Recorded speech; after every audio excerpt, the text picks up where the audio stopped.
want feedback about, and this is how we start to advance our master plan.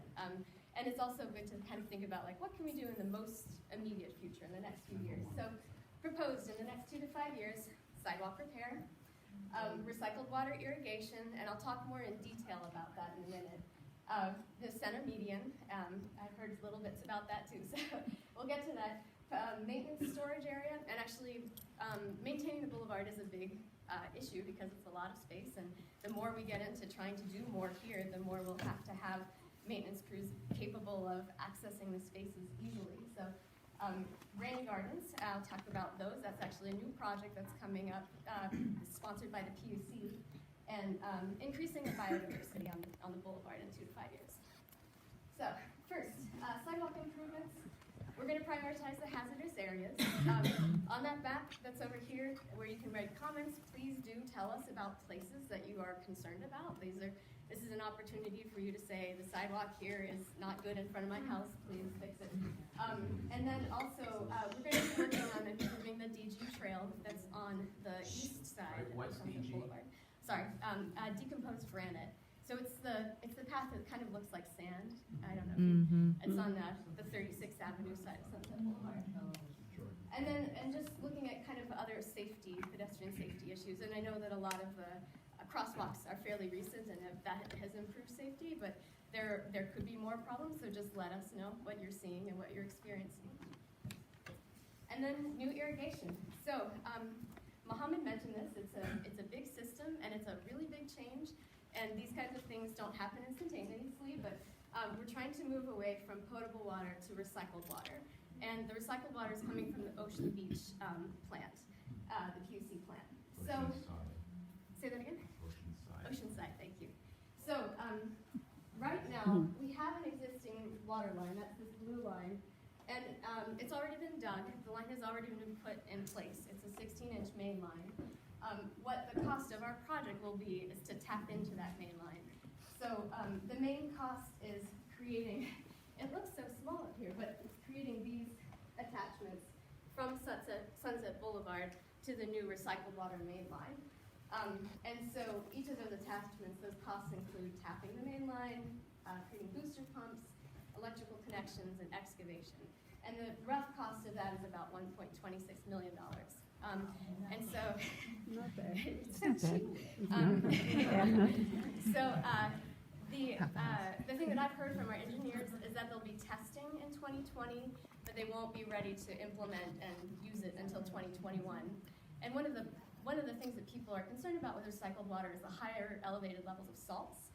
And they're doing actually reverse osmosis to the water at the plant, and so the result is that we won't have an issue with salts, but we may need to add some supplemental minerals when we're taking care of the planting on the boulevard.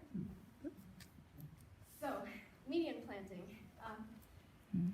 So there is planting now. It's succulents, and that is continuing to be completed.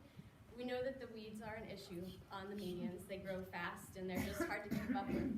And one of the things that we discussed is just the potential for retrofitting what's there. So if you could change the slide. So this isn't a plan yet. This is just a brainstorm.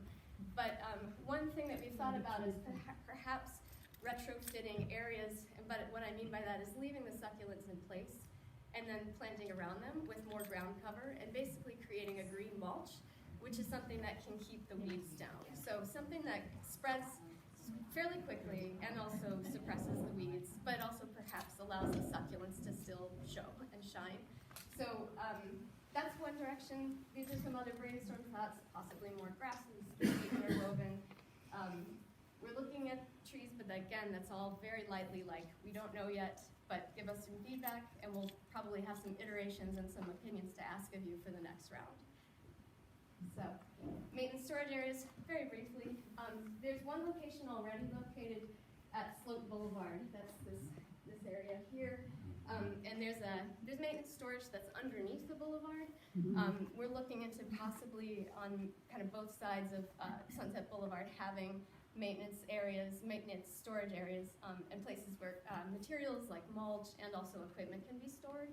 And similarly, there's a similar kind of space at Lincoln Way, but one of the areas is a little bit sketchy. It's kind of hard to access, and so we're kind of looking into what it might take to create more maintenance storage under the boulevard that's safe, in which equipment can't get stolen, but maybe can be stored. So just giving you a heads up that those two spots might be where we end up keeping all of our gear to take care of the boulevard. Do you know who owns those structures and when they get to the end of their useful life and will need to be replaced? That's a great question. Okay. Noted. I Someone think will note that in here. They were WPA projects. Okay, they're public works. Both? Okay. I think they go back to WPA. Okay, they're interesting structures. Okay, so last couple of things. The Sunset Boulevard Rain Gardens. So there are 25 new rain gardens, and you may have seen the ones that are already in existence on Sunset Boulevard. A rain garden is a stormwater feature that can infiltrate, take in kind of a certain amount of stormwater. Just think of it as like a pool or a depression in the ground. Takes in stormwater, and it can infiltrate it and clean the stormwater and bring it, let it get into the groundwater table. And so PUC is sponsoring, has created this project in which 25 more rain gardens are going to go along the whole length of Sunset Boulevard, only on the western side, the western median, not the eastern side. And they are committed to maintaining both the rain gardens and the inlet structures, the stormwater structures that will be going in to help capture the water. So that will be a new footprint and another kind of piece of the boulevard that we'll see as part of the landscape.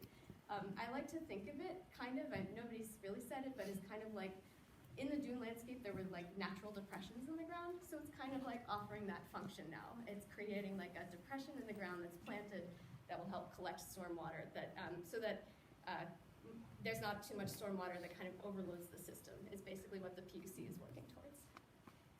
So, from the beginning, Jennifer mentioned, and so did Gordon Moore, our focus and hope in part for the boulevard is to help increase biodiversity on it. And this slide is just to show a very brief look at the kinds of species that we could support and get a sense of what those plantings might be that would help support those species. I'll just back up one step. With the rain gardens, they're actually going to be mostly native plantings, so that actually is sort of a start towards supporting various local species and their biodiversity. Of the types of species we could support, we could look towards doing mostly generalist species, which can take kind of any type of nectar if they're pollinators. If you look at more specialist species, you have to plant specific plants, like plants that will really support the larva larva or food source of a very specific kind of butterfly, like the green hair streak butterfly. So just depending on kind of how we start to look at the boulevard, maybe some areas have a focus of a specific animal that we're trying to support. So we're thinking about this. Again, this is part of our brainstorm, but in terms of increasing biodiversity, we have to plant plants and plant the kinds of things that would actually support the native flora and fauna of San Francisco. So, and this is just a sense, giving you a sense that there are wide varieties of species and colors and textures that we can work with, and that will be part of that kind of native habitat support as we start to go forward and see what works for the boulevard. And this last chart, I won't leave it up for too long because if you don't quite get it, it's a little confusing, but I think what is great is that it shows there are lots of different times when plants are blooming, and they go through seasonal patterns. These are mostly native species, but they go through seasonal patterns of color, and so the idea is to start to think about what plants we plant when, so that we have different arcs of color at different times, and that we don't just see everything is brown all at once. We start to see things that have seasonality, and so that'll be something that we'll be looking towards when we look at the aesthetics of how we want to plant the boulevard. So I guess that kind of wraps up the 2 to 5 years, and I can pass this back to Jennifer. Sure. We can take questions at the very end if that's okay. Actually,